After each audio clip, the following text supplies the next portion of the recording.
Shalom, this is Joseph Hill, and I'm very excited to speak with you today about my new book on the 7-city pattern, because this pattern is very important in understanding end-time events and prophecy. And the names of the cities in the book of Revelation, to which John was instructed to write letters to, has a very important role in understanding prophecy, and I'm going to talk about that. And it goes way deeper than most people have imagined in the past. Just to give you an example of this, here are the 7 city names on the screen, which, of course, you can't see if you're listening to this on the radio, but the scriptures do record what the 7 cities are. And the middle city of these 7, the fourth one, is Thyatira, which can mean the taking away of the sacrifice. And the prophet Daniel tells us that it will be in the middle or 4th year of the 7-year period that he talked about, in which the sacrifice will be taken away. And that taking away of the sacrifice will be the trigger event that our Messiah told us in Matthew 24 will signal the rise of the false Messiah to power, so that the beast rises and he reigns over the entire earth. Now, that's just one example of how there is a parallel between the 7 cities and prophecy, but it goes deeper than that, because the meaning of the names of the 7 cities lays out a pattern that all of prophecy has to fit. It's not just this event. This coincidence is not a coincidence. It is something that exists all through the pages of prophecy. A lot of people, and this is important because a lot of people think that the book of Revelation is out of order or non-chronological, but the truth of the matter is that you can understand the chronology to it when you begin to understand the meaning of the names to the 7 cities, because the timing of everything that is described in the book of Revelation has to fit the 7-city pattern. And once you understand the 7-city pattern, you will understand why the events in book of Revelation, what order they fit in, and what is supposed to happen before what. So, this is important not only to understand Revelation and other parts of prophecy. I'm going to talk in this lesson about a very fascinating connection between the 7 cities and the 7 hills and the 7 kings. I'm also going to talk about how the 7-city pattern is the signature to all of Paul's letters. I think it can also resolve a lot of biblical textual issues, and this pattern is used in 19 out of 27 books of the New Testament, and it's also used in a lot of the prophets. In my book on the 7-city pattern, I give you examples from at least 4 different prophets who used this pattern when they described end-time events. Now, these prophets were all describing future events. And I don't see this pattern in all of their prophecies, but I do see it when they talk about end-time events.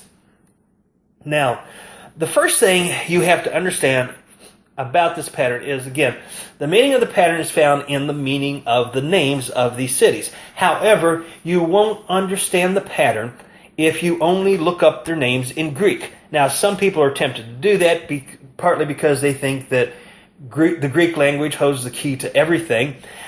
Now, granted, in this case, these are cities that were Greek-speaking cities, and their names in 6 of the 7 cases originated from the Greek language. So, yes, these are Greek names that were given to 7 Greek-speaking cities, but the key to understanding what these 7 cities is all about is not found by looking up their meaning in Greek. It is found more by looking up their meaning in Hebrew, because in each case, the Hebrew meaning to their names, when we take the city name and spell it in Hebrew, we get words that mean something in Hebrew, and those meanings are really the root meaning to each city name. Now, that doesn't mean that the Greek plays no role, but the Greek does tend to add derived meanings. Sometimes the situation is kind of like the Hebrew tells the God design part, and the Greek adds in the part that's due to man. Or one of the things that we see that's happens is that the Hebrew part really lays out the pattern. The Greek meaning helps explain how the pattern applies to end-time events, but it doesn't change the pattern. So the root meaning to each of them is found in the Hebrew, with the Greek adding a certain level of depth to it.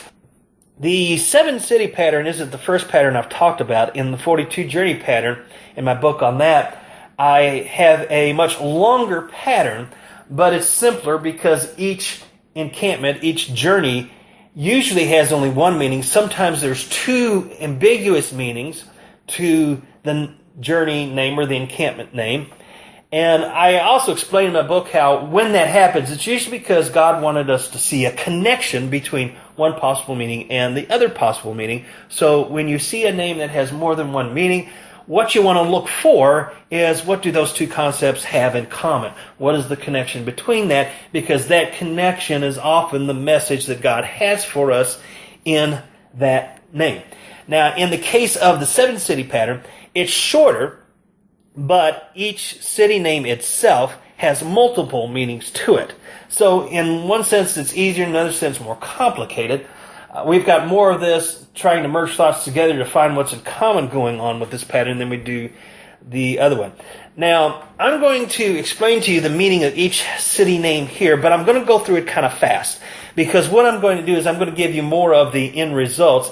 In my book on the 7 cities, I actually step through every detail of the etymologies, where I show you exactly how to find the meaning, the Greek meaning of each city name, and how I derive the Hebrew meaning of each city name. I'm not going to go through it in that level of detail here. I'm not going to go through the etymologies. I'm just simply going to give you the meanings so that I can talk about what these cities mean and how they apply in other places. Otherwise, we'd be here all day if I actually went through the derivation of why I know they mean what I'm going to tell you that they mean. So, the first city is Ephesus, and the Greek meaning can mean either to send or to arrive or throw. If we take that city name and spell it in Hebrew, we have, and what I'm going to do here, what I've discovered here is that I'm only going to spell the root letters that are in the Greek words in Hebrew. I'm going to drop the case endings. And when I do that, you have the Hebrew word Ephes, which is what the city is called today over there in modern-day Turkey, or what used to be called Asia Minor. And in Hebrew, Ephes can be a contrasting conjunction. Now, what is a contrasting conjunction? Well, that is a literary word such as however, but, otherwise, else, something like that. It sort of separates two passages. And it sort of it draws a contrast, which is often due to the fact that you're changing something. Maybe you're comparing one thing to another, or maybe what you're doing is there's some sort of change in location or state or condition that's going on. And so you separate that change with a contrasting conjunction. Now, the concept of a change of location, which is one of the things that a conjunction could be used for, is to describe a change of location, is exactly the meaning of the Greek text. Which is why, if you take the very general, broad term here, out of the Hebrew meaning, you don't actually need the Greek, because you can see the Greek in the Hebrew. The Greek meaning is, it's there a number of times where Ephesus is being used symbolically in Scripture, but at other times, the different shades of the Hebrew meanings can be found that aren't contained in the Greek. So we really don't need the Greek for this particular city. The city name can also mean nothing, and if you make it feminine, then it can also mean I will spread. You've also got a word that could alternatively be read, I will spread. The opposite of that is to gather, and the concepts of either spreading or gathering are also connected with Ephesus in places where it's used symbolically. It's also connected with an inheritance, which of course is a change of possession. In the case of the second city, that's Smyrna, which is called Izmir today, that does not have a Greek meaning. This actually the city names came from the fact that they sold a lot of incense, which is called myrrh in Hebrew. And the meaning of the city, as it's used symbolically in Scriptures, tends to be connected to either myrrh, which is incense, or to Izmir, the modern name. Izmir would actually mean strength of bitterness or strength of rebellion. The concept of power or strength is present a lot of times when Smyrna is used symbolically. So are the concepts of rebellion or bitterness. If we flip the root letters here from Mar to Ram, then you've got a word that means to lift up or to exalt. And a lot of times the concepts of exaltation or lifting up are present when we talk about Smyrna. There's some other meanings that you can derive out of this that I talk about in my book. The third city is Pergamos. And the Greek meaning is either much marriage, or in some cases you could think of it as too much marriage, as in too much of the act of marriage. My earth, or a castle, which literally is castled but figuratively means stronghold. In the Hebrew, if we take the city name and spell it in Hebrew, we get a couple of ambiguous phrases that spring out of that spelling. One might be fruit of the papyrus. Another might be fruit of what is swallowed. Now, remember I said before that when there's multiple meanings, you want to ask yourself, what do they have in common? What does fruit of papyrus and fruit of what is swallowed have in common? Well, we understand that there is both physical food and spiritual food, right? Spiritual food would be knowledge. What would you write on a piece of papyrus? Knowledge. So, that would suggest to us, if we ask ourselves, what do these two meanings have in common? Knowledge would be what they would have in common. So, that would seem to suggest that God wants us to see knowledge in the meaning of Pergamos. However, the Greek meaning of marriage is connected together with the Hebrew meaning of knowledge, because in Hebrew thought, marriage is carnal knowledge. Marriage is talked about in terms of knowledge. We talk about a man knowing his wife, meaning that he's been physically joined to her in marriage. And in English, we don't talk that way. In Greek, they don't talk that way. Marriage is not thought of as carnal knowledge in Greek or English thought, but it is thought of that way in Hebrew thought. So one of the three possible Greek meanings is in the Hebrew. Now, if we consider how this plays out in end times events, what's going to happen when God sets up his kingdom on earth? Well, he's going to marry his earthly bride, and they're going to live together on the earth, which is going to become their castle, or figuratively their stronghold. So, we see that the Greek meaning in this case, the two of the three Greek meanings, help apply the Hebrew meaning to end-time events. And this is one example of that, of what I explained earlier. One thing I want to add here is that we can see the meaning of Pergamos in its history, because Pergamos was known for its library, so there's the knowledge concept. It had over 200,000 scrolls, which was the second largest in the world at the time. And in most of these cases, you can see the meaning of the different cities in the events that happened to those cities in history. I talk about that in my book. I talk about a lot of the history in my book to these cities, and how the linguistics leads us to some of the same conclusions that you might have come to if you knew enough about the history of the cities. Now, I didn't find all of the linguistic meanings in the histories of the cities. Maybe it's because I didn't know enough about the history. So if you're a historian and you see some stuff that I didn't record in there, feel free to write to me and tell me what you saw. The fourth city is pronounced Thyatira, and it means, in Greek, it can mean either sign of the sacrifice or taking away of the sacrifice. Now, if we take this name and spell it in Hebrew, there's several different things it could mean, but it seems like the one meaning that pops out as most dominant is sign of what is permitted. And when the end times get here, we understand that God is going to permit something to happen on the earth before he returns. He's going to allow Satan to set up his kingdom on the earth for 42 months. And then after Satan is done making a mess of this planet, God's going to come back. He's going to set up his kingdom on this earth. And he's going to defeat Satan and set up his kingdom for 1,000 years and show the world that only he can run this planet correctly, such that it will prosper the way it should. Satan's going to prove he'll make a total mess of everything. Okay, that he's going to prove that he's going to do a worse job than man did. And God's going to prove he can do a better job than man did. Thyatira is another example in which the Greek meaning applies the Hebrew meaning to end times events. Because the Greek meaning is the taking away of the sacrifice, and that taking away of the sacrifice is the sign of what is permitted. Because God is going to permit Satan to set up his kingdom, and the sign that that's about to happen is the taking away of the sacrifice. So Thyatira is another example of where the Greek meaning applies the Hebrew meaning to end time events. Now, city number 5 is Sardes, which in Greek can mean carnal. If we take the city name and spell it in Hebrew, we've got several possible meanings that come out of that. One can be escape or flee. Another is clothing. Another possible spelling leads us to sufficient remnant or flesh, which is interesting because that's the Greek meaning, and that means that here in Sardes you've got yet another city where you don't even need the Greek meaning, because the Greek meaning can be found in the Hebrew meaning, so the Hebrew is really all you need for this particular city.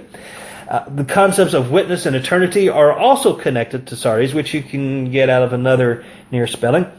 The 6th city is Philadelphia. A lot of people are aware of the fact that Philadelphia, it's a merger of the words love and brother, and it means brotherly love. In Hebrew, if we spell it in Hebrew, you get a phrase that means mouth of poverty, mouth for the Lord. That might sound strange, but it's because the Hebrew is really describing a process that occurs of transitioning from poverty to praise. Now, when I say poverty, I don't mean financial poverty. I don't mean not having any money. What I'm referring to is spiritual poverty. That is the recognition that I am nothing without God, right? And we aren't nothing without God, of course. And Philadelphia in Hebrew thought is really all about that transition from poverty to praise, where I recognize my spiritual poverty. I gain an appreciation of God. Because of that, I learn to love God, and that love produces praise. So the Hebrew meaning is all about the transition from poverty to praise. The Greek meaning explains to us how we do that, because love is the how we go from poverty to praise. And of course, the brother part is the who. Because if we take the word brother and capitalize it with a capital B, then we understand that the Son, who is the firstborn of many brethren, is the who that brings us from poverty to praise. So here the Greek meaning explains how the Hebrew gets accomplished. Now, city 7 is Laodicea, and you can see here from the explanation I've got on the screen that the Greek and Hebrew meanings are similar. It's very easy to see one in the other, and also very easy to see that the Greek is the how behind the Hebrew. However, the other thing that I want you to get a picture of is that what Laodicea, and a lot of people say this Laodicea, but it's a hard K. What Laodicea is all about is God coming to earth, conquering the earth, setting up his kingdom on the earth, and the people of the earth gladly and willingly submitting to him as their King of Kings and Lord of Lords. That's what Laodicea is about. And if you keep that mental picture in your mind, any piece of that might be present when you see Laodicea being used symbolically in the Scriptures. And of course, it is used symbolically all through Revelation, as well as in many other places in Scripture. If you take one aspect to the meaning of each of these and string them together, you can actually form an interesting statement. Because if you take the sending of Ephesus, the rebellion of Smyrna, the stronghold of Pergamos, the taking away of Thyatira, you kind of begin to see a thought string together that says something that is a very important part of what this pattern is about when it's applied to end times judgment. Because it's really suggesting that the spreading of rebellion forms a stronghold that must be taken away. And what remains is our survival, because in our spiritual poverty we rise to praise God, leading to our victory and obedience. And that is the overall message to the 7-city pattern, that, or at least that's one of the messages you can get out of the 7-city pattern. And it's that transition of events that really explains why God's judgment is going to be poured out on the end times, because a lot of the natural disasters that are being talked about in the book of Revelations are going to happen in an attempt for God to convince the world that they need him and that they are nothing without him. Now, there's an important trend to remember about the connection between the Hebrew and the Greek. I've explained some of the meanings here. And the important thing to see is that the root meanings are found in the Hebrew. The Greek tends to either apply the meaning of the Hebrew name to end-time events, or it tends to explain to us how the Hebrew meaning is accomplished. So, it has this how, where, why role that it plays, but the Hebrew plays the bigger role here. Now, to see some examples of how this pattern exists, let's dive straight into an example. Let's take a look at the letter to Ephesus, the very first letter, and it's in Revelation 2, verse 1. It says, "These things say he who holds the 7 stars in his right hand and walks in the middle of the 7 golden lampstands." Now, in this we see the sending quality of Ephesus, because both stars and lampstands send forth light, and it also says that he's walking. What happens when you walk? Well, you change your location. And remember, I explained to you that change of location is one of the possible meanings to the Hebrew interpretation, and that's kind of the meaning that you can derive the Greek meaning from of sending. And so we see Ephesus in here actually twice. Once because this is the Ephesus letter, and once because it's the Ephesus verse of the Ephesus letter. But we can see all 7 cities in all 7 letters. And we're going to see the other cities here in verse 2, where it says, "I know your works," and it says, "You have tested those who say they are apostles and are not, and found them liars." Now, you can see the sending aspect of Ephesus in the word apostle, because the word apostle means sent one. You can see the rebellion of Smyrna here, because it says they say they're apostles, but they're not. So they're in rebellion. So there's the rebellion aspect of Smyrna. And you can see both Smyrna and Pergamos in the word liars, because if you remember, I said Pergamos is rooted in the concept of knowledge. A lie is false knowledge. It is knowledge that contradicts the truth. So we could describe a lie as being knowledge in rebellion against the truth. Revelation 2:3 says, "You've persevered and had patience and labored for my name's sake." And, of course, that is Sardis and Thyatira, because it's got the preserving aspect of Sardis, and it's got both the sign and name aspect of Thyatira. In verse 4, we can see the love of Philadelphia being described there. We can also see the transition from poverty to praise in verse 5, because he says, "Remember where you've fallen and repent, or else." And, of course, what's he encouraging them to do? He's encouraging them to go from poverty to praise again, just like they did before. If they've fallen from the place, see, we can never get away from that in state of praise. In fact, if you want to know whether you've truly finished the job, if you're not praising God, then you need to go back to the state of poverty. You need to go back to recognizing the fact that you're nothing without God. Because if you're not praising God, then you don't have that vision of the fact that you're nothing without God clear enough in your mind. And you need to go back and get that vision a whole lot clearer. And that's what Revelation 2:5 is encouraging these people to do. In verse 6, he says, "But this you have, that you hate the deeds of the Nicolaitans, which I also hate." Now, Laodicea relates to conquering, and the word Nicolaitan means conqueror of the people. So we can definitely see the concept of Laodicea contained in the word Nicolaitans. Who were the Nicolaitans? Well, I've got 2 quotes here on the screen from Irenaeus and Eusebius, who described who the Nicolaitans were. And we find that Nicholas was one of the first 7 men that the apostles appointed to spread the gospel. So this guy had a lot of credibility. I mean, he was in with the in crowd, okay? But he made a mistake. He came to the thought that he would have been better off if he hadn't got married. And he would have been better off if he had foregone the pleasures of marriage. And he brought his wife out. He actually left his first love. He brought his wife out to a crowd of believers. He said, "If anybody wants to marry my wife, they can." Now, that was wrong, because even if you did miss God's will for your life, and even if God's will is for you to not be married, that doesn't mean that you're allowed to divorce your wife or your husband, either way.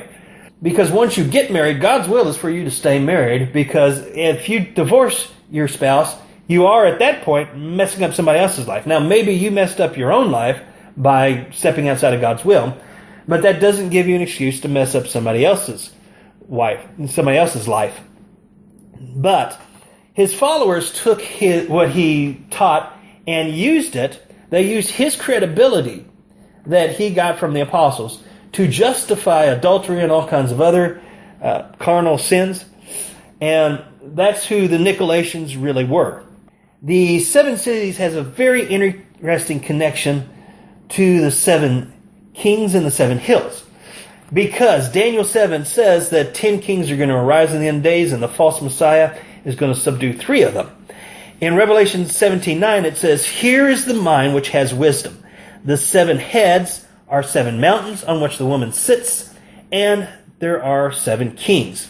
Now this is saying that there's something not obvious from the text. Obviously, there's symbolism going on, and what the symbolism represent is something that the text tells us can be figured out by the mind that has wisdom. It's not obvious because it takes a mind with wisdom. Now, I think I may have an answer to what this is. Because one of the things I decided to do when I was researching this topic was that both Christian tradition and Jewish tradition teach that a false Messiah will rise out of Rome. Now, most of the church, most of ecclesiastical history has pointed towards Rome as being the city being described in the book of Revelation. Judaism refers to the false Messiah not as the Antichrist, but as Armilius, which is a name that means in Hebrew the future Romulus, Romulus being the name of the person who founded Rome. So both Judaism and Christianity have, for ages, considered Rome to be the city being discussed as the capital of the world during these end-time events. So I looked up the meaning to the names of the 7 hills that Rome sits on. And what I discovered was that each of the 7 hills had a name that could be mapped to each of the 7 cities in meaning. That is, that each of the 7 hills had a name that meant something, and that meaning could be mapped to each of the 7 cities from a logical standpoint. There's a logical connection between the names of the hills and the names of the cities. I also discovered that geographically these 7 hills had 10 peaks. And that is certainly interesting. Palatine has 3 peaks and Aventine has 2. And maybe that means that at some point in the future, when the false Messiah rises to power, he's going to take 2 kingdoms away from 2 kings and give it to one of the other 7. And he's going to take a 3rd kingdom away and give it to a 2nd of the 7. Maybe that's what it means. Maybe that's not what it means. But you can certainly visually see that in the fact that the 7 hills have 10 peaks. And I really believe that if someone is alive during the end times and this unfolds in front of their eyes in the newspaper or on the evening news on TV or whatever, that they'll be able to map the names of the 7 cities, not just the names of the hills, but the names of the 7 kingdoms that are being discussed here in the book of Daniel and in the book of Revelation, and that by mapping the names of those kingdoms to the names of the 7 cities, we can probably figure out, maybe in advance, which of the 3 kingdoms are going to be removed and given to the other 7. And I think that the 7 cities is the key to understanding the connection between the 7 hills and the 7 kings. And that you'll need the 7 cities as your key. You'll actually need it as a key for everything, because everything in prophecy has to map to the pattern of the 7 cities. Or everything does, and I believe everything does have to map to it, because the pattern is used so many times that it just simply sets up that expectancy. Are there any other possible cities other than Rome that could be the city that Revelation is talking about? Well, I believe that maybe tradition could be misunderstood this. It doesn't explicitly say that that city is Rome. But I do think it's probably clear that it has to be somewhere in the ancient Roman Empire. And that it has to be a city with 7 hills. There are other cities that could fit that description, including Constantinople, Brussels, and Babylon. And I really do think there's actually a verse in Daniel that sort of suggests that the false Messiah will probably rise from one city, probably Rome, and then move his capital to physical Babylon, geographical Babylon. But I looked up, each of those 3 cities are in different parts of the ancient Roman Empire at some point in time or another, and each of them sit on 7 hills. But when I tried to map the meaning of the 7 cities names to the meaning of the 7 hill names in each of those cities, I couldn't make any kind of logical connection like I could with Rome. And that's one of the reasons why I'm more suspicious of Rome being that city than I am of one of the others. Now, let me say this. Washington, D.C. does not sit on 7 hills. It was not part of the ancient Roman Empire, and it is probably not the city that the book of Revelation is talking about. Now, there are a lot of people who falsely teach that Washington, D.C. sits on 7 hills. It does not. It does not sit on 7 geographical hills. It does not sit on 7 subdivisions with the name hill in them. It does not sit on 7 hills any way you slice or dice or divide up the pattern. Now, but is the United States in prophecy? Well, that's another thing I talk about in my book. I believe that the United States is in prophecy. I believe that it is the nation that's being spoken of in Isaiah 18. And I also believe that anytime you see Egypt being used in end times events, it could be talking about geographical Egypt over there in Africa. But if the name is being used symbolically, it could be talking about the United States of America. I think the United States of America could be spiritual Egypt, but not spiritual Babylon. Now, in my book on the 7 cities, I talk about both of those things. I talk about why I think it is the nation that's being described in Isaiah 18, and I go into great detail on that. And I also talk about why it's possible that the United States could be the nation that's being referenced when the word Egypt is being used symbolically in end-time events. Now, the entire book of Revelation is really outlined by this pattern of the meaning to the 7 city names. I've shown that outline here on the board. Of course, chapter 1 is just the introduction. Chapters 2 and 3 are the 7 letters. But you see the outline to the book begin in chapter 6, when you actually see the 7 seals. The 7 seals are discussed in chapters 6, 7, and 8, and that is basically the Ephesus chapter of the book of Revelation. The Smyrna chapter of the book of Revelation is found in what we have numbered Revelation chapters 8 and 9, which tells the story of the 7 trumpets. Revelation 10 is where we see Pergamos and Thyatira combined together in thought to form another chapter which discusses the 7 thunders and the scroll. The Sardis chapter is in Revelation 11, where it talks about the 2 witnesses. And you remember I said that witnessing is one of the concepts associated with the Hebrew meaning to Sardis.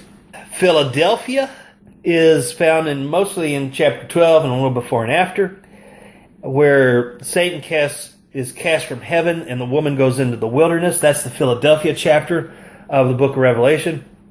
And the Laodicean chapter is from 13 to the end. And the Laodicean chapter really has 2 instances of Laodicea, one being Satan setting up his kingdom on earth, and the other being God setting up his kingdom on earth. Now, this pattern, the 7-city pattern, is really at multiple layers in the book of Revelation because it exists at the chapter layer, at the paragraph layer, at the sentence layer, and at the word layer. Okay, and just to give you an example of what I mean by that, let's take a look at the Ephesus chapter of Revelation, which is the 7 seals, because you can see all 7 of the city name meanings in all 7 of the seals. The first seal sends out a rider with a bow. Now, the fact that he's being sent, you can see Ephesus in the fact that he's being sent, and you can see Ephesus as all 7 of the seals because something is sent in all 7 seals. But this is, remember, the Ephesus paragraph inside the Ephesus chapter, and we actually see a sending aspect twice because we see it once in the fact that the rider is sent, but we also see it in the bow. Because what do you do with a bow? Well, you send arrows with it. So we can see the sending aspect of Ephesus twice in the first seal. Once in the sending of the rider, another in time in the bow. The second seal says, power was given to him that sat thereon to take peace from the earth and they should kill one another, and there was given unto them a great sword. Now, this contains the power aspect of Smyrna. It also, we could see that the rebellion aspect can kind of be thought of in here, since you've got nations rebelling against each other, but you've also got the bitterness of Smyrna in here, because war is a very bitter thing to endure, even if you live through it. The third seal sort of combines Pergamos and Thyatira because it talks about famine. Pergamos is about the fruit of what's swallowed. Of course, in a famine, you've got the opposite of that. It's not being swallowed. And, of course, Thyatira is about the taking away of the sacrifice. The sacrifice was something that the Levites would eat. Thyatira is about that being taken away. And, of course, famine is about meat not being available to be eaten. You see the death aspect of Thyatira in the fourth seal. And also the reverse of the taking away of the sacrifice, because when a sacrifice is made, man kills an animal, but the fourth seal talks about animals killing man. The fifth seal is all about Sardes, and Sardes usually has two groups. This one has two groups. It's one group is the people who were slain and were under the altar, and the other is the surviving remnant that's still alive on the earth. And remember, I said before, the surviving remnant, that's one of the possible meanings of Sardes. It says that those that were slain were given white robes. Remember, I said earlier that clothing is one of the meanings you can get when you spell the name of Sardes out in Hebrew. There's all kinds of Hebrew thought going on here in this fifth seal. And I'm not going to go through all of these because the sixth and seventh seals are kind of long. But you can definitely see Philadelphia in the sixth seal and Laodicea in the seventh seal. I'm not going to explain it right now, but I do explain it in my book, because in my book I go through every word of the seven seals and explain how you can see the seven cities in them. In fact, I go through every word of the book of Revelation and show how everything in Revelation maps to these seven cities. Take a look at another example, the seven trumpets. The Smyrna chapter of the book of Revelation is the seven trumpets. And we could see the seven cities in the seven trumpets, because in the first trumpet, we could see the sending aspect of Ephesus as hail and fire are sent to the earth. We can see the rising aspect of Smyrna, because what happens? A mountain is thrown into the sea, and then smoke rises. And so there's the rising aspect. And a lot of people have looked at these verses and come to the conclusion that what is being described here in the second trumpet is an atomic bomb going off. And if an atomic bomb is going off, then there's probably a war going on. And I already explained how war fits in with this theme of Smyrna. Trumpet 3 has the bitterness of Smyrna, and also Pergamos in there as well. The fourth trumpet has the taking away aspect of Thyatira, because light is taken away. Okay. The fifth trumpet has the theme of surviving persecution in it, which is, of course, one of the concepts associated with Sardes, and I explain in detail in my book why surviving persecution is one of the concepts associated with Sardes. And there's definitely a poverty going on in Trumpet 6, and we definitely see the final victory of Laodicea go on in Trumpet 7. So we can see all seven city names in all seven trumpets. And of course, in my book, again, I explain this in great detail. I'm giving you a brief overview. I said I'm going to go through this fast, and obviously I am. But in my book, I take it slow and go through every detail. So in the book, you can read about every detail of this.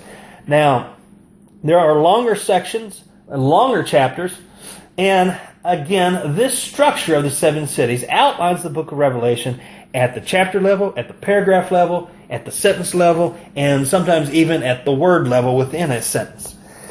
The entire book of Revelations is laid out like this, and everything, all the text in it has to fit this pattern. Now, all of Paul's 13 sign letters have the seven city pattern in them as well. Now, the book of Hebrews does not, and I know that there are people who debate about whether he wrote it or not, but whether he did or whether he didn't, it's not in the book of Hebrews. It is in all of the letters that he signed by name. And all of Paul's letters have another pattern going on at the same time. Just as an example, in his letter to Titus, the pattern you see here on the screen at the moment of 5 different names that appear at the end of a letter to Titus, if you spell those names out in both Greek and Hebrew, you get a variety of meanings that form a thematic outline to Paul's letter to Titus. And every time Paul switches topics, he's on one of the topics that's in those 5 names that are part of what I'm going to call the Titus pattern. However, at any given time, he's also talking about a topic that is related to one of the 7 cities. And his use of the 7-city pattern is a little bit more complicated because in the first 5 verses of Titus, it actually runs backwards from Laodicea to Ephesus, and then it runs forward. It runs backwards from verse 1 to verse 5, and then from verse 5 to verse 11, it runs forward from Ephesus to Laodicea again. And it alternates between going backwards and forwards all through his letter to Titus. And at the same time that the 7-city pattern is going backwards and forward, at the same time, the Titus pattern that I just got done showing you on the screen is also happening at the same time.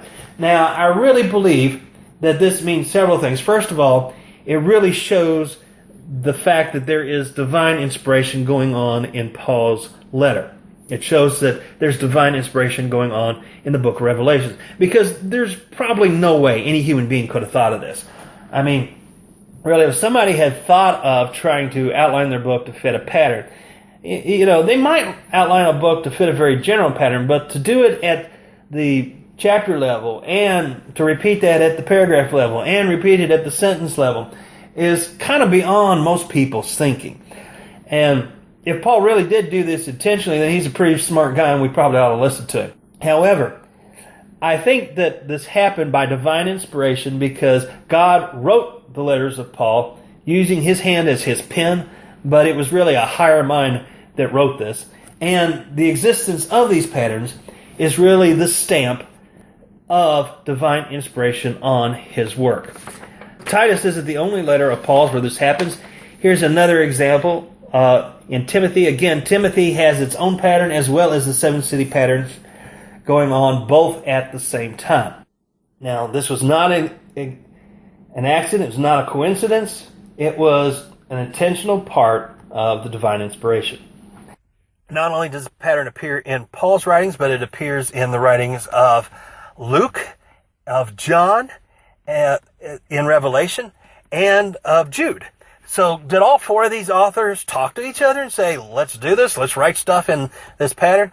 Well, if they talked to each other about it, then surely somewhere in ecclesiastical history, we'd have somebody who would have recorded the teaching on these 7 cities and what these 7 city names mean, but we don't find that. In fact, 2,000 years have gone by since these 7 city names appeared in the plain language of Revelation, and as far as I know, I am the first person to actually see this and record this. Maybe somebody else saw this in the past, and if you do, fine, tell me, but this is something that God showed me, and it fits the pattern of 4 different writers. So I really believe that's proof of divine inspiration. Now, this raises several new questions about the language of the New Testament. And by saying that, I want to say that a lot of ancient writers have said that Matthew and Hebrews were written in Hebrew. Some people want to debate about whether the rest of the New Testament was written in Greek or whether it was written in Aramaic. Irregardless of which side of the debate you're on, we kind of have to look more towards a Greek revelation than a Semitic one because we don't have a Hebrew manuscript of Revelation. The Aramaic church did not preserve an Aramaic version of Revelation. Now, I know that there are people out here trying to promote the Crawford text as being an Aramaic preservation of Revelation, but there's plenty of comments from the Aramaic church that said they didn't preserve it in ancient times. Crawford is from the 12th century. We've got plenty of commentary that, prior to the Crawford manuscript, that the Aramaic church had not preserved the book of Revelation. And also the Crawford text, we know that the other 26 books in the Crawford manuscript are a translation of the Greek. It doesn't make sense for the Crawford text of Revelation to be the only book in that manuscript not translated from the Greek. So I think it's pretty safe to say that the most original version we have of Revelation has been preserved in Greek, not in Aramaic, and that's something that I think even those who believe in an Aramaic origin to the New Testament would probably have to recognize if we're actually objective about the evidence pointing to whether the Crawford text is original or not. It really, I think the only conclusion you come to is that John Gwynne, who published that in a book of his, was right when he said it was a translation from the Greek. But I began to ask myself a question. I began to wonder, but this sort of bothered me a little bit because it seems very obvious to me, looking at the Greek text of Revelation, that it must have been originally drafted in Hebrew because the Greek text shows signs of being a translation from Hebrew. Now, I'm not going to go into detail about why I'm saying that right now. In my book, I do. In my book, I devote several chapters, actually, to explaining why the Greek version of Revelation looks like it was translated from a Hebrew source text, but we don't have the Hebrew source text. All we have is the Greek version that was sent to the 7 Greek-speaking cities. Now, that's not a problem because God's in control. We have what He wants us to have, and apparently He didn't want us to have the original Hebrew version. Now, why didn't He want us to have the original Hebrew version? Well, let me explain at least a couple reasons why. One reason may very well be that perhaps the Hebrew version is something that He's holding until the end times, and it may be that it'll be discovered, and perhaps when it's discovered, we will gain some knowledge that's been lost in translation about what's going to happen during the end times, and that knowledge may be something that's only intended for the people who are going to live through those events. Maybe that's one reason we don't have it. But actually, I began thinking maybe there's another. Because maybe the reason the original Hebrew text was withheld was to get us to look for the Hebrew subtext. When I say subtext, what I mean by that is this. I began asking myself a question and saying, hey, I found this 7-city pattern that's basically bilingual. It's both Greek and Hebrew. And I discovered the Hebrew version by transliterating the Greek into Hebrew. And I did the same thing with Paul's letters. I found several other patterns in Paul's letters. And they worked out. And they worked out when I followed a certain set of rules. And that set of rules was to take the Greek words, ignore the Greek grammar part, and just transliterate the root letters, root non-grammatical letters into Hebrew, and then examine the meaning of the Hebrew text that I get as a result of that. So I began asking myself my question, what if I did that with the Greek text of Revelation? Would I find a hidden Hebrew text in there somewhere? I kind of figured that if I didn't find anything, I'd probably just never tell anybody about it. Never say anything that I did it. But if I'm talking about it now, obviously I found something that's worth talking about. And I kind of decided that if there's any place where I wanted to know an answer to this question, and I wanted to find out, is there a hidden Hebrew text in the Greek, it would be in Revelation 12. Because in Revelation 12, what you've got is the story of the woman going into the wilderness. And some people who believe in a pre-trib rapture say that that is Israel going into exile after the false Messiah rises to power and controls the nation of Israel. Those who believe that the rapture won't happen until the second coming view that the woman in the wilderness as being the entire church all over the world. And they often believe that the church all over the world is going to go in exile because when the false Messiah rises to power, it will be impossible to live in civilized society. What I discovered is that I actually did find something that's worth talking about. I decided to apply the rules I'd learned from these patterns to the text. And what you see here on the screen is the results that I got. In the Greek text, when translated into English, says, and she, being with child, cried, travailing in pain, travailing in birth, and pain to be delivered. Now, if you take these Greek words here, ignore the grammatical words, and only transliterate into Hebrew the root Greek letters to the non-grammatical words, then you get something that forms an intelligent sentence. Now, you have to interpret a little bit of Hebrew grammar into it. There's a little bit of grammar there. You've got to interpret the rest.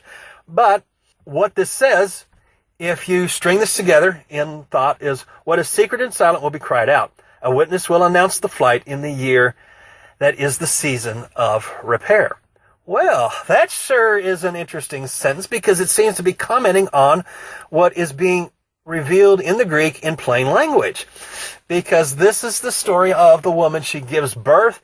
The child goes to the throne. The woman goes into the wilderness. So, this is talking about her flight into the wilderness. This is the start of her flight in the wilderness. And we're saying, when I did this, originally I was hoping that the Hebrew text that I would get would tell me something about when this is going to happen in the future, how many years away we are from it. I was hoping that maybe it would say something about the how, the why, where she's going to go, what's the location. I don't know. Didn't tell me any of that. In fact, I got a very opposite message. Essentially, it says that the details of this will be announced at the right time. That's the message I got out of this. Okay. Not what I wanted to see, but it's what we got. In the very next sentence, translate the Greek into English, and it says it could mean, there's three different ways you could interpret the text. One is these reports were open, which would make sense. That would basically be a rephrasing of the Greek. It could also say the opening besides the place of the fountain, or it could say the opening besides Simeon, with Simeon being the name of a proper place, or possibly the spelling of how you would say fountain in Hebrew. However, what I got here was not gibberish. What I got here made sense. And it makes sense in the context as well, because this is about the future Exodus. This is about the woman going into the wilderness. What happened? Click below to subscribe to my channel. And don't forget to visit my website at www.messiahalive.net. That's www.messiahalive.net.